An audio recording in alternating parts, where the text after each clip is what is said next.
Immaculate Conception ba gayon? Ang kabarkada nun ni si Ate Edna, Adel yun. Ate Edna? Hindi, si Ate Edna. Kain kayo ning teacher. Nini Tintin. Eh, nasa na si ano? Nasa na si ano? Si M?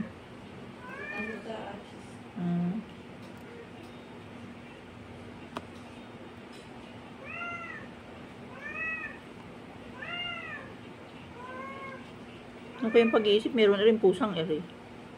Abnormalism.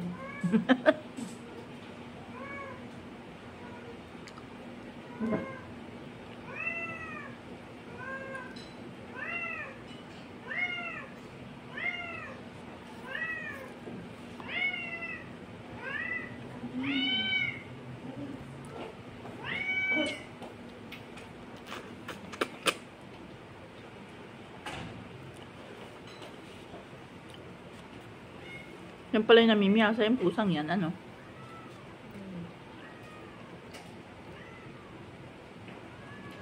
Ayun naman yung kumain ng matino.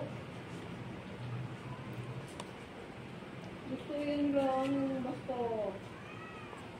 kung ano kainin niya. Parang hindi pusa, ang gusto ay karni. Ano yun?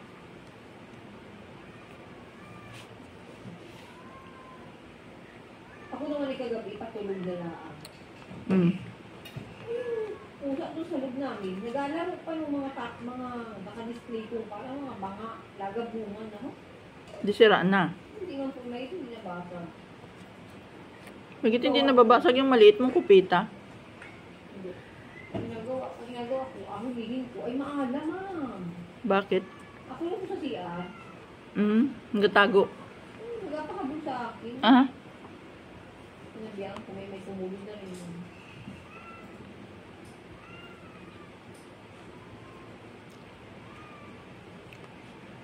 Ang ganda ng pusa niya. Ano na kulay brown? Ano? Ang Ate Rose. Ang ganda. Yung buta ng pusa talaga yung lambing-lambing. Sino talaga yung aso?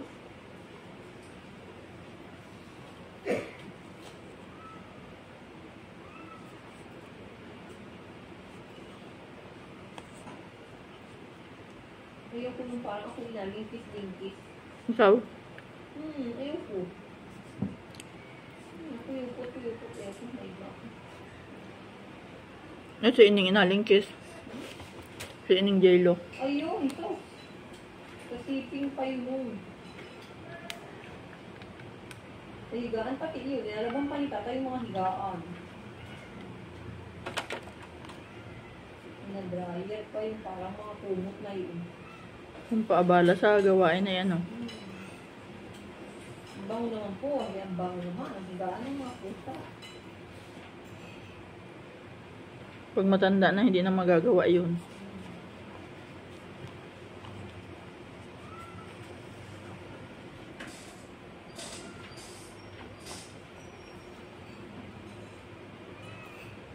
Pag matanda ng tao, ayaw na ng mga may apo.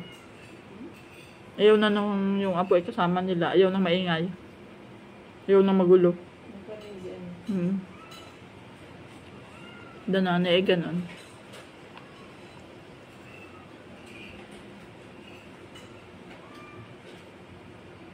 Ayaw daw nila.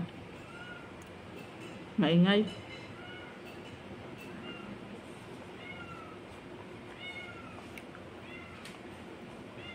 Siguro naman, hindi na nagasugod dun sa bahay na tayo lang sa naririndi.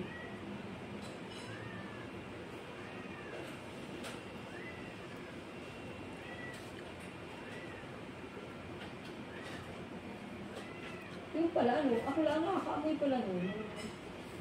Yung pabango. Mga paamoy. Kung sino lang naman ang gustong paamoyin. Sabi ko pala, ang bango, amoy yung pabango yung lang. Laman. Hindi ako lang pala siya amoy. Actually naman ay matatakot, ano?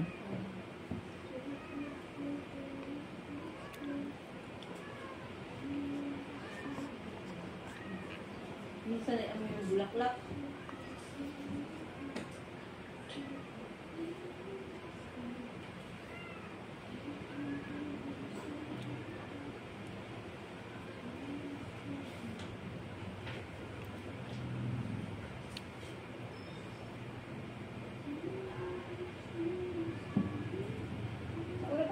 Late, alas 11 din sumasahin.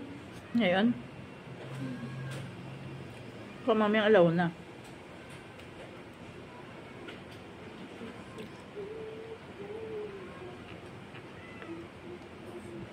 Hindi na nagsagot si Cheryl.